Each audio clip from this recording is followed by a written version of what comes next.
Bayangkan malam yang dingin di Seoul. Jalanan yang biasanya riuh dengan lampu toko di musik kafe berubah menjadi lautan manusia yang bergerak serempak di antara kabut gas air mata, suara peluit protes, dan kibaran bendera. Satu nama diteriakkan berkali-kali, Yoon Suk Yeol.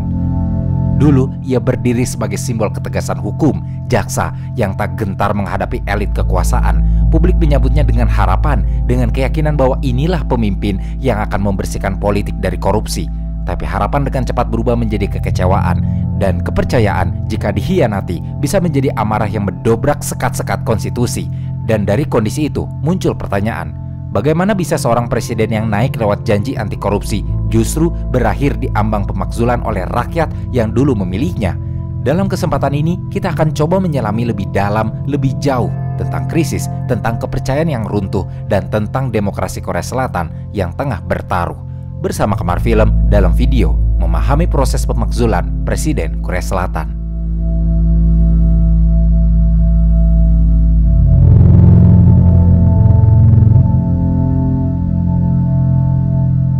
Untuk benar-benar bisa memahami mengapa pemakzulan bisa terjadi di Korea Selatan, kita harus melihat jauh ke belakang, ke dalam akar sejarah demokrasi yang mereka bangun dengan susah payah.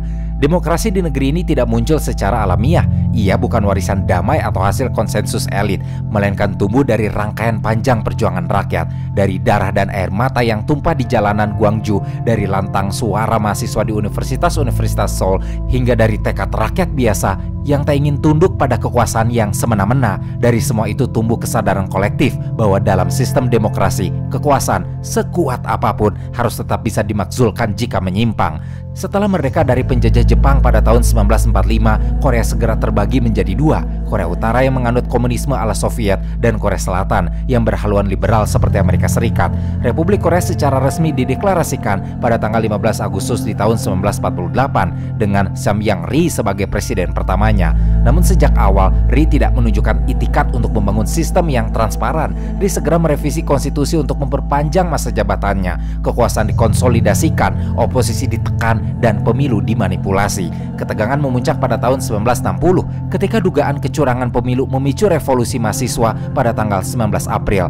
Gelombang unjuk rasa itu menjatuhkan Ri. Sejarawan Kim Yong-sam dalam beberapa catatannya mencatat bahwa inilah kali pertama rakyat Korea membuktikan bahwa penguasa yang menyimpang bisa dijatuhkan oleh keinginan rakyat. Namun, lengsernya Ri tidak serta-merta membawa Korea Selatan ke dalam era demokrasi. Justru sebaliknya, pada tahun 1961, Jenderal Park Chung-hee memimpin kudeta militer dan memulai era baru kediktatoran militer di Korea Selatan. Di satu sisi, Park membawa industrialisasi dan pertumbuhan ekonomi, tapi di sisi lain, Park membungkam kebebasan sipil, memperkuat militerisme, dan memerintah tanpa oposisi yang berarti hingga kematiannya pada tahun 1979. Setelah Park terbunuh, kekuasaan jatuh ke tangan Jenderal Chun Doo-hon, dan di bawah Chun, represi politik tak berhenti. Titik kulminasi dari represi ini terjadi pada bulan Mei di tahun 1980 saat warga Gwangju bangkit melawan darurat militer. Pemerintah merespon dengan kekerasan ekstrim. Ribuan warga sipil menjadi korban. Tragedi Gwangju tidak hanya menjadi luka kolektif bangsa, tapi juga titik balik munculnya perlawanan sipil yang lebih luas. Perjuangan rakyat menemukan momentumnya pada tahun 1987. Gerakan mahasiswa dan buruh yang selama bertahun-tahun menjadi oposisi sosial akhirnya memaksa militer untuk menerima pemilu langsung. Lahirnya konstitusi baru pada tahun itu menetapkan bahwa presiden hanya bisa menjabat satu periode selama 5 tahun. Itulah fondasi demokrasi elektoral Korea Selatan yang kita kenal hari ini. Tapi bahkan setelah reformasi itu tetap muncul pertanyaan besar. Sejauh mana presiden bisa dibiarkan berkuasa tanpa penguasaan ketat? Pertanyaan ini mendapatkan jawabannya untuk pertama kali pada tahun 2004. Presiden Roh Moo-hyun, seorang reformis dari kalangan sipil, dimakzulkan oleh parlemen karena dituduh melanggar netralitas politik menjelang pemilu legislatif. Namun Mahkamah Konstitusi membatalkan keputusan itu. Mereka menilai bahwa pelanggaran tersebut tidak cukup berat untuk menggugurkan mandat seorang presiden. Publik pun menilai pemakzulan itu sebagai manuver politik yang gegabah dari parlemen. Lebih dari 1 dekade kemudian, Korea Selatan kembali dihadapkan pada ujian konstitusi yang jauh lebih serius. Tahun 2016, Presiden Park Geun-hye terjerat dalam skandal besar. Park diketahui memberikan akses dokumen negara kepada sahabat dekatnya, Choi Soon-sil, serta membiarkannya menggunakan pengaruh politik untuk mengumpulkan dana dari konglomerat-konglomerat besar. Penyelidikan nasional membuktikan bahwa Park tidak sekadar lalai, tetapi secara aktif menyalahgunakan kekuasaan untuk keuntungan pribadi. Ini adalah bentuk pelanggaran berat terhadap amanat konstitusi. Maka pada tanggal 10 Maret di tahun 2017, Mahkamah Konstitusi dengan suara bulat memutuskan pemakzulan Park Geun-hye. Dan dari pemakzulan ini, Park menjadi presiden pertama dalam sejarah modern Korea Selatan yang benar-benar dimakzulkan dan dipenjara.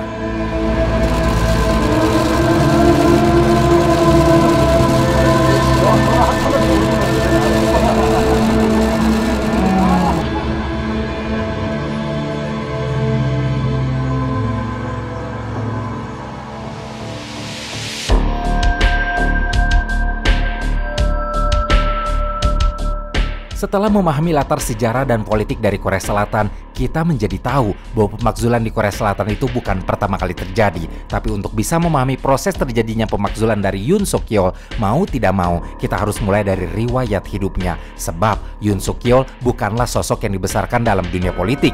Yoon adalah seorang jaksa senior yang terkenal keras dan tak pandang bulu, termasuk saat memimpin penyelidikan atas skandal mantan presiden Park Geun-hye.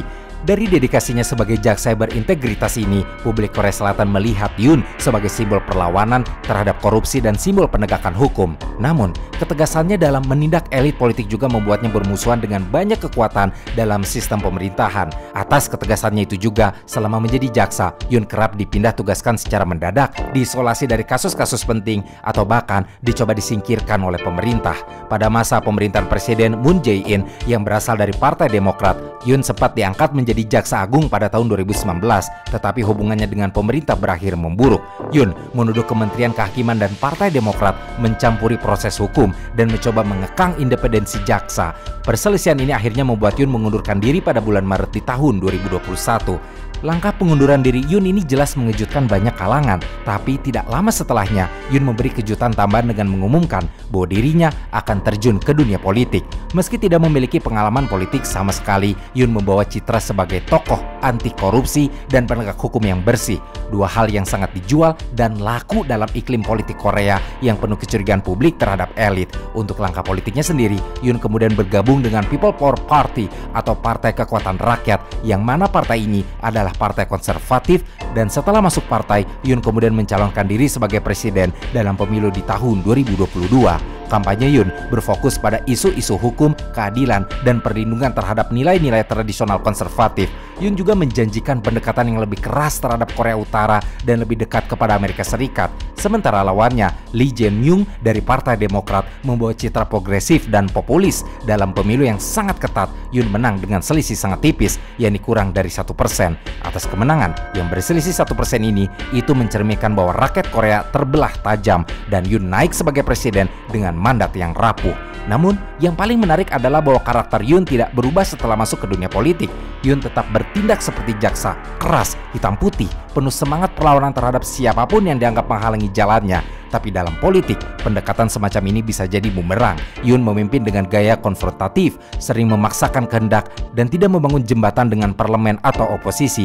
Yoon juga kerap mengeluarkan pernyataan yang memancing kontroversi, terutama terkait kebijakan sosial, ketenaga kerjaan, dan hubungan gender. Satu demi satu, kebijakan pemerintahnya menuai kritik tajam, hubungan dengan parlemen memburuk, kepercayaan publik menurun, dan banyak kebijakan yang tidak bisa berjalan karena ditolak legislatif.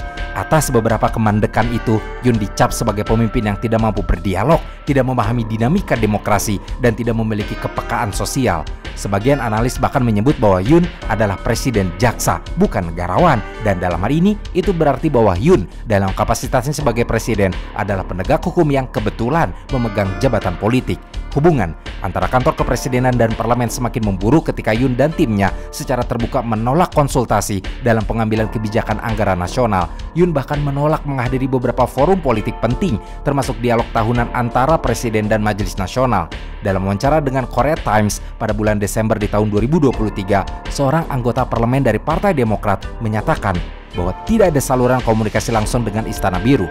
Kami seperti bekerja dengan presiden bayangan yang membuat keputusan unilateral. Semakin hari, suasana pemerintahan menjadi stagnan, undang-undang tidak berjalan, kebijakan terhenti di meja legislatif, bahkan dalam isu-isu mendesak seperti krisis harga pangan, perumahan, dan subsidi energi. Pemerintah pusat tampak tidak mampu membentuk konsensus. Di sisi lain, Yoon justru menggunakan media untuk menyerang oposisi dan mempertahankan dukungan dari basisnya.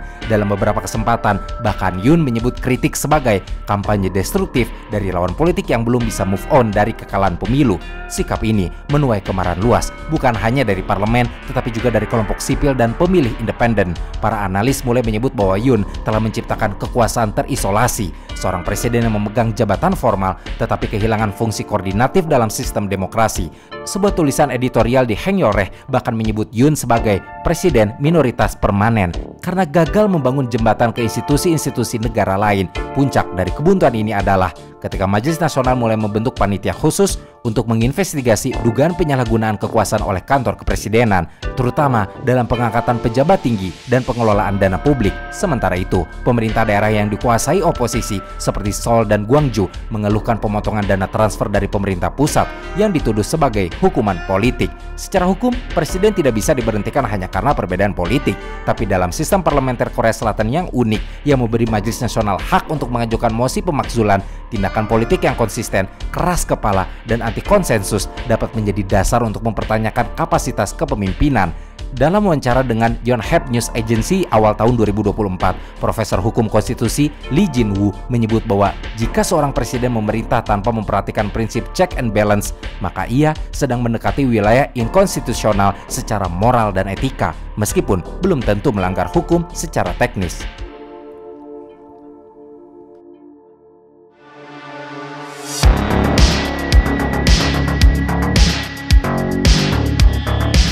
Sejak awal masa pemerintahan Yoon, banyak kasus dugaan korupsi yang melibatkan pejabat-pejabat tinggi di pemerintahan Yoon. Salah satu skandal yang pertama kali menarik perhatian publik adalah dugaan keterlibatan orang-orang dekat Yoon dalam pengaturan kontrak pemerintah yang menguntungkan pihak tertentu. Pada bulan Juli di tahun 2023, sejumlah pejabat di kementerian-kementerian strategis yang dipercaya oleh Yoon terlibat dalam pengaturan tender untuk proyek-proyek besar. Investigasi awal oleh pihak kepolisian dan Badan Anti Korupsi Korea Selatan menunjukkan adanya indikasi korupsi yang melibatkan pejabat-pejabat yang dekat dengan kekuasaan Yoon. Dalam kasus ini, Yoon dituduh tidak cukup sigap dalam menanggapi masalah ini. Bahkan Yoon sendiri sempat dilaporkan mengabaikan laporan-laporan yang diajukan oleh Badan Pengawas Internal. Meski pada awalnya Yoon membantah adanya hubungan langsung antara dirinya dengan kasus-kasus tersebut, ketidakmampuannya untuk menuntaskan perkara-perkara tersebut memperburuk citranya sebagai seorang pemimpin yang konon berjanji untuk mengakhiri praktek korupsi yang sudah merajalela. Skandal kedua yang melibatkan pemerintah Yoon adalah dugaan hubungan tidak sehat antara pemerintahan Yoon dengan pengusaha-pengusaha besar. Terlepas dari reputasinya sebagai pengkritik keras praktik korupsi, Yoon justru dianggap menjalin hubungan yang terlalu dekat dengan konglomerat-konglomerat besar, terutama yang ada di sektor energi dan konstruksi. Sebagai contoh, pada awal tahun 2024 muncul laporan bahwa sejumlah pengusaha terkemuka telah mendapat keuntungan dari kebijakan pemerintah, khususnya dalam hal pengadaan dan proyek infrastruktur besar-besaran. Skandal ini semakin membesar ketika ditemukan bahwa sebagian besar proyek ini diberikan tanpa melalui proses tender yang transparan atau bahkan terkadang tanpa adanya pemeriksaan yang memadai. Tentu saja, hal ini menimbulkan kecurigaan bahwa keputusan-keputusan tersebut lebih bertujuan untuk menguntungkan sejumlah pihak tertentu daripada untuk kepentingan masyarakat umum. Dalam beberapa kasus, proyek-proyek besar yang dilaksanakan oleh perusahaan-perusahaan ini juga diduga melibatkan suap dan pengaturan yang melanggar hukum. Atas dua skandal yang terjadi di pemerintahan Yoon, masyarakat mulai mempertanyakan kredibilitas Yoon sebagai pemimpin yang mengedepankan reformasi anti korupsi. Kritik keras muncul dari berbagai kelompok masyarakat, terutama dari kalangan aktivis dan kelompok pro-demokrasi, yang menilai bahwa pemerintahan Yoon lebih berpihak kepada kepentingan elit ekonomi daripada mengedepankan kesejahteraan rakyat. Memasuki pertengahan tahun 2024, setelah penyelidikan lebih lanjut, sejumlah media besar di Korea Selatan mengungkapkan bahwa beberapa pejabat pemerintah yang terlibat dalam skandal ini sebenarnya memiliki hubungan pribadi dengan pengusaha-pengusaha besar yang terlibat dalam proyek-proyek tersebut. Beberapa pejabat senior bahkan diduga menerima hadiah berupa barang mewah, perjalanan internasional, dan kontribusi finansial dalam bentuk sumbangan kampanye. Skandal ini semakin parah ketika beberapa media menyoroti bagaimana Yoon yang sebelumnya dikenal sebagai seorang jaksa yang tangguh dalam memerangi korupsi justru gagal untuk menindaklanjuti temuan-temuan tersebut dengan serius. Sebagai hasil dari pengungkapan ini, beberapa anggota kabinet Yoon terpaksa mengundurkan diri sendiri. Namun Yoon sendiri tetap mempertahankan banyak pejabat yang terlibat dalam kontroversi ini. Tindakan ini memperburuk kepercayaan publik terhadapnya dan mengarah pada perpecahan yang semakin dalam antara pemerintahannya dan masyarakat. Bahkan beberapa anggota partai yang sebelumnya mendukung Yoon mulai mengkritik kebijakannya dan menuntut pertanggungjawaban lebih jauh terkait kasus ini. Di tengah skandal ini, protes besar-besaran mulai digelar di berbagai kota besar di Korea Selatan. Masyarakat yang merasa kecewa dan terkhianati oleh pemerintah turun ke jalan untuk menuntut transparansi dan pertanggungjawaban atas dugaan korupsi yang mencoreng wajah pemerintahan Yoon. Protes ini semakin meluas dengan tuntutan agar Yoon mundur atau setidaknya mengundurkan diri dari jabatannya. Demonstrasi ini juga mendapat dukungan dari berbagai kelompok masyarakat, termasuk serikat pekerja, organisasi mahasiswa, dan kelompok-kelompok pro-demokrasi yang merasa bahwa korupsi telah menjadi hambatan bagi kemajuan negara. Namun, respon pemerintah terhadap protes ini justru semakin menegaskan adanya kebuntuan politik. Alih-alih merespons secara terbuka dan segera melakukan reformasi, pemerintahan Yoon cenderung mempertahankan sikap defensif. Yoon malah meningkatkan pengawasan terhadap media dan lembaga-lembaga pengawasan yang berupaya untuk menggali lebih dalam kasus-kasus tersebut, yang semakin memperburuk persepsi publik tentangnya sebagai pemimpin yang kurang terbuka dan otoriter. Hingga akhir tahun 2024, meski beberapa langkah perbaikan diambil, ketidakmampuan Yoon untuk menyelesaikan masalah korupsi dalam pemerintahannya berlanjut. Publik terus memberikan tekanan besar terhadap pemerintah, mengingat semakin banyaknya bukti yang terungkap tentang keterlibatan pejabat-pejabat tinggi yang dekat dengan Yoon dalam berbagai praktik ilegal. Meskipun upaya Yoon untuk mengalihkan perhatian publik dengan isu-isu luar negeri dan kebijakan ekonomi, kasus-kasus korupsi ini tetap menjadi sorotan utama yang mengganggu stabilitas politik dan memperburuk ketegangan sosial di dalam negeri.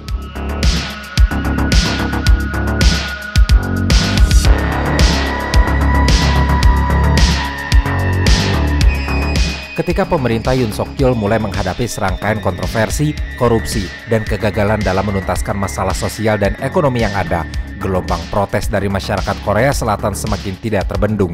Masyarakat yang merasa terabaikan, tidak puas dengan kebijakan-kebijakan pemerintah, serta kecewa dengan skandal-skandal yang melibatkan pejabat-pejabat tinggi pemerintahan, mulai turun ke jalan dengan tuntutan yang semakin keras dan jelas. Protes-protes ini tidak hanya berkisar pada masalah ekonomi dan sosial, namun juga mencakup tuntutan untuk adanya perubahan besar dalam sistem pemerintahan yang telah dinilai cacat oleh banyak pihak.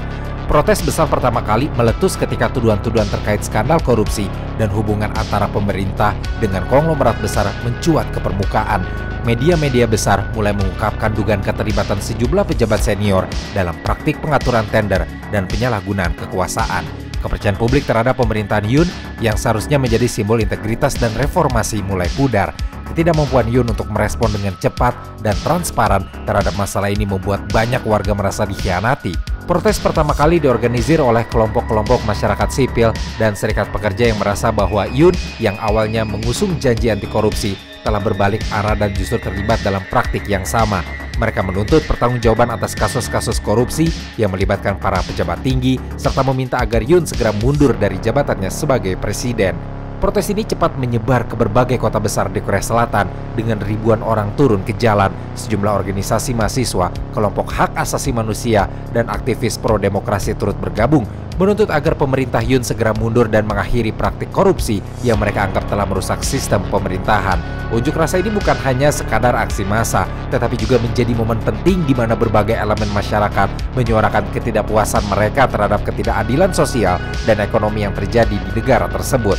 Aksi protes ini berfokus pada dua isu utama. Pertama, tuntutan agar Yoon Suk Yeol mengundurkan diri karena dugaan korupsi, dan kedua, perubahan sistem politik yang lebih adil dan transparan. Berbagai kelompok ini menuntut agar pemerintah lebih memfokuskan perhatian pada kesejahteraan rakyat kecil yang merasa semakin terpinggirkan oleh kebijakan-kebijakan pemerintah yang pro-korporat dan mengabaikan kebutuhan dasar masyarakat.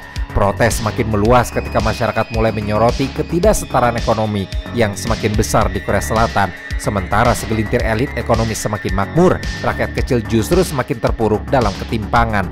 Gaji yang tidak sebanding dengan biaya hidup yang terus meningkat, serta semakin meluasnya pengangguran dan ketidakstabilan pekerjaan menjadi bahan bakar protes yang tidak terelakkan. Banyak demonstran yang menuntut perubahan sistem ekonomi yang lebih adil, serta penghapusan praktik-praktik yang dianggap menguntungkan elit dan merugikan masyarakat luas. Mereka menuntut pemerintahan Yoon untuk lebih berpihak pada kepentingan rakyat bukan hanya pada kepentingan segelintir konglomerat yang memiliki pengaruh politik yang besar. Di samping itu, tuntutan untuk memperbaiki sistem pendidikan dan kesehatan yang dianggap semakin mahal dan tidak terjangkau bagi banyak kalangan juga menjadi bagian dari unjuk rasa ini. Masyarakat mulai menuntut agar pemerintah berfokus pada sektor-sektor sosial yang selama ini terabaikan, agar negara tidak hanya berfokus pada keuntungan ekonomi semata, tetapi juga pada pemerataan kesejahteraan. Untuk tambahan informasi, salah satu masalah utama yang memperburuk ketimpangan ekonomi di Korea Selatan adalah perbedaan mencolok dalam distribusi kekayaan. Korea Selatan yang dikenal dengan tingkat pertumbuhannya yang tinggi, kini menjadi negara dengan tingkat ketimpangan pendapatan yang semakin meningkat. Berdasarkan laporan Bank Dunia dan data dari Kementerian Ekonomi, gap antara pendapatan kelompok atas dan bawah di Korea Selatan terus melebar, dan hal tersebut menciptakan ketidakpuasan yang meluas. Sektor properti misalnya menjadi simbol ketidaksetaraan yang paling jelas di Korea Selatan. Meskipun pemerintah berusaha mendorong kebijakan-kebijakan untuk memperbaiki situasi, namun harga properti terus melonjak tajam, yang mana ini menjadikan kepemilikan rumah semakin tidak terjangkau bagi generasi muda dan keluarga dengan penghasilan menengah ke bawah. Fenomena ini pun kemudian menciptakan ketidakadilan sosial yang semakin membara dan memperburuk ketidakpercayaan rakyat terhadap pemerintahan Yoon Suk Yeol. Salah satu dampak paling mendalam dari ketimpangan ekonomi ini pun, jika ingin kita tinjau lebih jauh, adalah perpecahan sosial yang terjadi di masyarakat Korea Selatan. Fenomena kesenjangan kelas ini pun tidak hanya terlihat dari perbedaan pendapatan, tetapi juga dalam akses terhadap layanan dasar seperti pendidikan dan kesehatan. Di kota-kota besar seperti Seoul, akses terhadap pendidikan berkualitas dan fasilitas kesehatan canggih menjadi hak istimewa yang hanya bisa dijangkau oleh kalangan kaya. Sebaliknya, warga dari daerah pinggiran dan mereka yang berpenghasilan rendah merasa tertinggal dalam banyak hal, baik dalam kualitas pendidikan yang mereka terima maupun layanan medis yang mereka dapatkan. Selain itu, ketidakadilan sosial ini semakin diperburuk dengan meningkatnya ketegangan antar generasi. Masyarakat muda merasa bahwa mereka tidak hanya terbebani dengan masa depan yang tidak pasti, tetapi juga dengan tumpukan utang pendidikan dan biaya hidup yang semakin meningkat. Di sisi lain, generasi yang lebih tua juga merasa terpinggirkan, tidak hanya oleh kebijakan ekonomi yang tidak pro rakyat, tetapi juga oleh rendahnya tingkat upah yang diterima oleh para pekerja manual atau mereka yang bekerja di sektor-sektor tradisional. Ketidakpuasan sosial yang semakin meluas ini mendorong munculnya berbagai protes dan aksi massa di berbagai kota di Korea Selatan. Para pekerja, mahasiswa, dan kelompok masyarakat lainnya mulai turun ke jalan untuk menuntut perubahan. Mereka menuntut pemerintah untuk memperbaiki kebijakan ekonomi yang dianggap lebih menguntungkan konglomerat daripada rakyat kecil, serta meminta agar ketimpangan sosial segera diatasi. Pemerintah di bawah kepemimpinan Yoon merespon dengan kebijakan yang lebih represif terhadap aksi-aksi protes ini. Sementara itu, oposisi melihat momen ini sebagai kesempatan untuk menekan pemerintah, mengingat semakin banyaknya warga yang merasa frustasi dengan situasi yang ada. Mereka menuntut agar Yoon mendengarkan suara rakyat dan melakukan perubahan nyata untuk memperbaiki keadaan ekonomi yang semakin memburuk. Ketegangan di jalanan semakin memuncak seiring dengan respon dari pihak pemerintah. Alih-alih merespon dengan dialog terbuka, Yoon Suk Yeol dan aparat keamanan merespon dengan tindakan represif. Polisi seringkali menggunakan kekuatan yang berlebihan untuk membubarkan massa yang hanya semakin memanaskan suasana. Tindakan ini justru memicu protes lebih besar karena dianggap sebagai bentuk pembungkaman terhadap kebebasan berekspresi.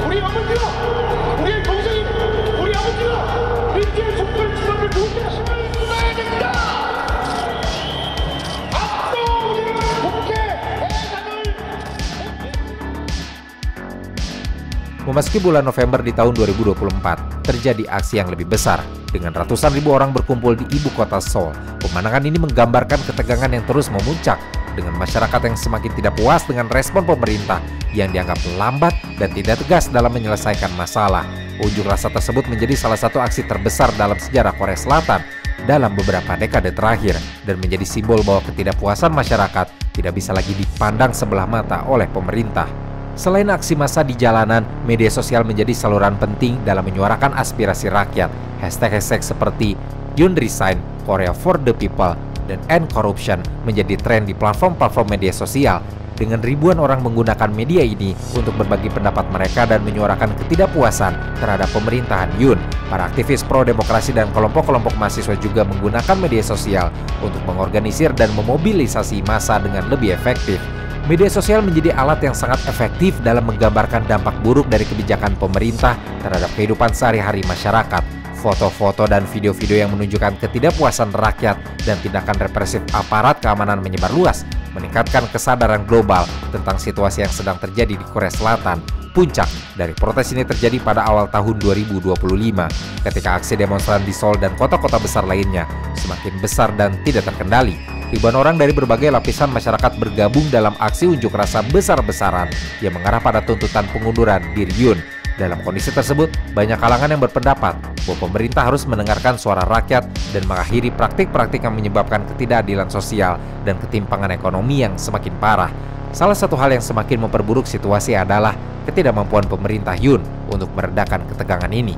Tidak hanya gagal dalam menjawab tuntutan masyarakat, tetapi pemerintahan Yoon justru semakin defensif dan otoriter dalam merespon kritik.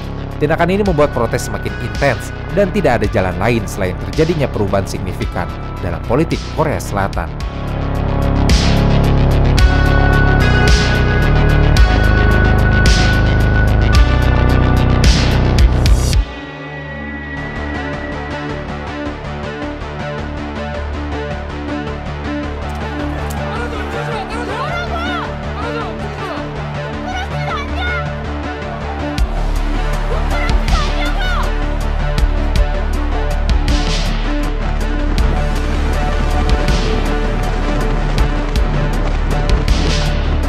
Pada titik kritis ini, beberapa anggota pemerintah dan kalangan tertentu dalam militer mulai mengajukan ide untuk mengatasi situasi dengan mengumumkan darurat militer. Seruan ini semakin menguat ketika protes dan ketegangan sosial semakin meluas, menyebabkan kerusuhan dan gangguan di berbagai kota besar di Korea Selatan, termasuk ibu kota Seoul. Mereka yang mendukung deklarasi darurat militer berpendapat bahwa hanya dengan mengaktifkan kekuatan militer negara, stabilitas bisa dipulihkan. Namun, seruan tersebut langsung mendapat respon keras dari berbagai pihak, terutama dari kelompok-kelompok pro-demokrasi dan masyarakat sipil yang masih memegang teguh prinsip-prinsip demokrasi yang selama ini telah diperjuangkan di Korea Selatan. Mereka mengingatkan pemerintah tentang bahaya kembali ke masa lalu, ke era otoritarianisme militer yang sempat berlangsung sebelum negara ini bertransformasi menjadi demokrasi modern pada akhir tahun 1980-an. Dalam konstitusi Korea Selatan, deklarasi darurat militer memang diatur dengan ketat dan hanya dapat dilakukan dalam situasi yang sangat mendesak, misalnya saat terjadi ancaman besar terhadap keamanan nasional atau dalam keadaan perang. Dalam kondisi seperti itu, Presiden memiliki hak untuk mengumumkan keadaan darurat. Namun langkah ini harus mendapatkan persetujuan dari Majelis Nasional, semacam badan legislatif yang memiliki peran penting dalam memastikan bahwa penggunaan kekuatan militer tetap dalam kerangka hukum yang berlaku. Pemakzulan terhadap Yoon Suk Yeol yang dipicu oleh berbagai kebijakan yang tidak populer serta dugaan pelanggaran konstitusional telah membuat sebagian pihak merasa bahwa negara berada dalam keadaan darurat politik yang dapat mengancam stabilitasnya. Oleh karena itu, beberapa kalangan di dalam pemerintah dan militer berpendapat bahwa keputusan darurat militer adalah langkah yang perlu dipertimbangkan untuk memulihkan keadaan. Meskipun deklarasi darurat militer masih dalam tahap wacana, tekanan untuk menindaklanjuti hal tersebut semakin besar. Sebagian besar anggota kabinet Yoon Suk Yeol merasa bahwa militer dapat menjaga ketertiban dan membantu mengatasi kerusuhan sosial yang semakin tidak terkendali. Namun di sisi lain, mereka yang mengutamakan supremasi hukum dan demokrasi menentang keras seruan tersebut, mengingat masa lalu kelam Korea Selatan di bawah pemerintahan militer yang penuh dengan penindasan terhadap kebebasan sipil. Seiring berkembangnya diskusi mengenai kemungkinan darurat militer, masyarakat sipil Korea Selatan menunjukkan respon yang sangat tajam terhadap usulan tersebut. Kelompok-kelompok aktivis dan organisasi non-pemerintah yang telah lama memperjuangkan demokrasi, termasuk hak-hak pekerja, kebebasan berekspresi, dan pengawasan terhadap militer, mulai mengorganisir demonstrasi besar-besaran. Protes ini pun kemudian tidak hanya digelar di Seoul, tetapi juga di berbagai kota besar lain di seluruh Korea Selatan. Reaksi terhadap wacana darurat militer di Korea sendiri memang sangat emosional. Banyak orang yang takut bahwa langkah ini akan membawa negara kembali ke masa otoritarianisme seperti yang terjadi pada tahun 1970-an dan 1980-an, di mana militer menguasai politik dan kebebasan dasar masyarakat dibatasi. Kengerian akan pengulangan sejarah gelap itu menjadi kekhawatiran utama bagi banyak orang yang merasa bahwa pembalikan demokrasi dapat terjadi jika langkah mengaktifkan darurat militer benar-benar diambil. dan demonstrasi yang berlangsung selama beberapa minggu yang terjadi di Korea pun semakin menunjukkan bahwa masyarakat Korea Selatan tidak akan menerima begitu saja keputusan untuk menggunakan kekuatan militer tanpa adanya transparansi dan kontrol yang jelas. Seruan untuk darurat militer pun tidak hanya mendapat perhatian dari dalam negeri, tetapi juga dari komunitas internasional. Korea Selatan yang memiliki hubungan erat dengan negara-negara demokrasi besar seperti Amerika Serikat dan negara-negara Uni Eropa mulai mendapat sorotan internasional yang khawatir dengan potensi pembalikan ke otoritarianisme. Berbagai lembaga internasional termasuk organisasi hak asasi manusia mendesak Korea Selatan untuk menahan diri dari langkah yang dapat membahayakan kebebasan sipil dan tatanan demokrasi yang telah mapan. Sebagai respon terhadap tekanan internasional dan domestik, serta semakin meluasnya protes dari masyarakat sipil, sebagian besar tokoh politik di Korea Selatan, baik yang mendukung Yoon Suk Yeol maupun yang menentangnya, akhirnya sepakat bahwa penggunaan darurat militer haruslah dihindari. Meskipun ketegangan masih ada, tekanan untuk kembali ke jalur konstitusional semakin kuat, dan banyak yang merasa bahwa darurat militer tidak akan menyelesaikan masalah yang ada.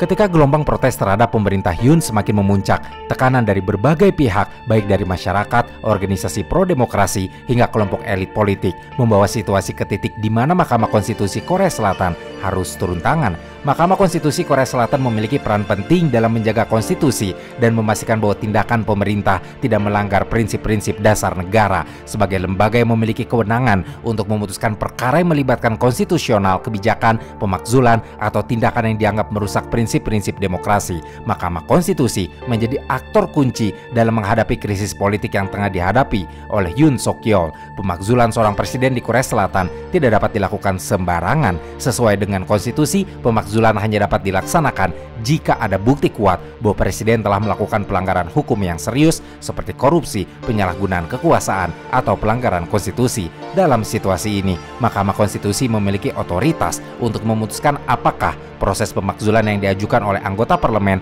atau pihak lain sudah sah dan berdasarkan alasan yang valid. Proses pemakzulan terhadap Yoon Suk Yeol dimulai dengan penyelidikan intensif yang dilakukan oleh berbagai lembaga negara, termasuk Komisi Anti Korupsi dan Keamanan Nasional. Seiring dengan berjalannya waktu, semakin banyak bukti yang muncul mengenai keterlibatan pejabat tinggi dalam praktik korupsi, pengaturan tender, serta hubungan yang mencurigakan dengan kelompok konglomerat besar. Pada saat itu, pengaduan dan laporan yang masuk ke parlemen Korea Selatan semakin kuat. Anggota parlemen dari partai-partai oposisi yang merasa bahwa Yoon telah melanggar kepercayaan publik mengajukan usulan untuk memakzulkan presiden. Setelah serangkaian debat dan perdebatan yang panjang di parlemen, akhirnya pada awal tahun 2025, usulan pemakzulan terhadap Yoon Suk Yeol disetujui oleh mayoritas anggota DPR. Proses ini berlanjut dengan pengajuan kasus pemakzulan ke Mahkamah Konstitusi yang bertugas menilai apakah Yoon Suk Yeol memang melanggar hukum atau konstitusi dengan tindakannya selama menjabat. Keputusan Mahkamah Konstitusi menjadi sangat krusial karena pada akhirnya lembaga ini yang akan menentukan apakah pemakzulan tersebut sah atau tidak. Sidang Mahkamah Konstitusi yang membahas pemakzulan Yoon menjadi arena pertempuran ideologi dan politik. Di satu sisi, tim pengacara yang membela Yoon berargumen bahwa tuduhan terhadap presiden tidak cukup kuat untuk mengarah pada pemakzulan. Mereka menyatakan bahwa banyak tuduhan yang bersifat kabur dan tidak ada bukti yang menunjukkan bahwa Yoon terlibat langsung dalam tindakan korupsi yang bisa mengarah pada pemakzulan. Di sisi lain, tim yang mengajukan pemakzulan terhadap Yoon berpendapat bahwa kegagalan Yoon untuk merespon krisis ekonomi, skandal korupsi yang melibatkan pejabat-pejabat penting, serta ketidakmampuannya dalam mengelola masalah sosial sudah cukup menjadi dasar untuk menyatakan bahwa presiden telah gagal dalam menjalankan tugasnya sesuai dengan konstitusi. Mereka juga menyebutkan bahwa Yoon telah melanggar prinsip-prinsip dasar demokrasi dengan mengabaikan tuntutan rakyat dan merespon protes dengan cara yang represif. Salah satu argumen utama dari pihak yang menuntut pemakzulan adalah bahwa Yoon tidak mampu mempertahankan integritas pemerintahan yang selama ini ia janjikan. Skandal korupsi yang melibatkan pihak-pihak dekat dengan pemerintahannya dianggap telah merusak kepercayaan publik dan mengancam stabilitas negara. Mereka menganggap bahwa Yoon tidak layak lagi memimpin negara dengan kondisi yang semakin memburuk. Setelah melalui serangkaian sidang yang intens dengan berbagai bukti dan argumen yang dipertimbangkan secara seksama, Mahkamah Konstitusi Korea Selatan akhirnya mengeluarkan keputusan pada bulan Maret tahun 2025. Dalam putusannya, Mahkamah Konstitusi menyatakan bahwa pemakzulan terhadap Yoon Suk Yeol sah dan berdasarkan pada alasan yang konstitusional. Mahkamah memutuskan bahwa Yoon telah melakukan pelanggaran serius terhadap prinsip-prinsip demokrasi dan konstitusi yang seharusnya ia pertahankan sebagai kepala negara. Keputusan ini disambut dengan berbagai reaksi dari seluruh masyarakat Korea Selatan.